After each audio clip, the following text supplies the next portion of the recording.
নমস্কার, কেমন আছেন সবাই? মোমোস কিচেন চ্যানেলে সবাইকে স্বাগত জানাই।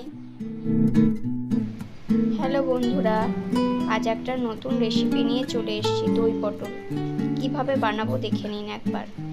পটলগুলো এইভাবে কেটে নিয়েছি, তারপর তাতে হলুদ নুন দিয়ে মাখিয়ে কিছুক্ষণ রেখে দেবো যাতে জলটা বেরিয়ে যায়। এরপরে একটা পেস্ট বানিয়ে নেব জিরে গুঁড়ো, ধনে গুঁড়ো, কাশ্মীরি লঙ্কা দিয়ে।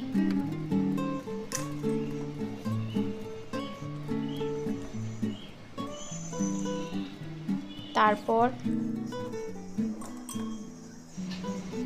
কাজু বাদাম, কাঁচা লঙ্কা, দই দিয়ে আর একটা পেস্ট বানিয়ে নেব। তারপর কড়াইয়ে একটু তেল দিয়ে পটলগুলো ভালো করে ভেজে নেব। ভাজা হয়ে যাওয়ার পর পটলগুলো তুলে নিচ্ছি।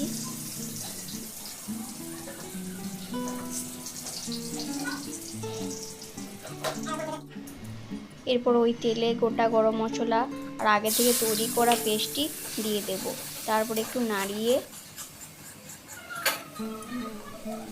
পটলগুলো দিয়ে একটু কষিয়ে নেব।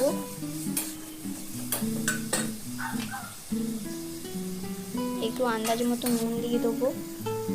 তারপর একটু জল দিয়ে ভালো করে কষিয়ে ঢাকা দিয়ে দেবো 15 মিনিটের জন্য। ঢাকাটা খুলে দেখে নেব পটলগুলো সিদ্ধ হয়েছে কিনা। সেদ্ধ হয়ে যাওয়ার পর দইয়ের পেস্টটি দিয়ে দেবো। তারপর একটু নাড়িয়ে নামিয়ে নেব। রেডি দই পটল। যদি আমার এই রেসিপিটি ভালো লেগে থাকে তাহলে অবশ্যই আমার চ্যানেলটি সাবস্ক্রাইব করুন এবং আমার পাশে থাকুন।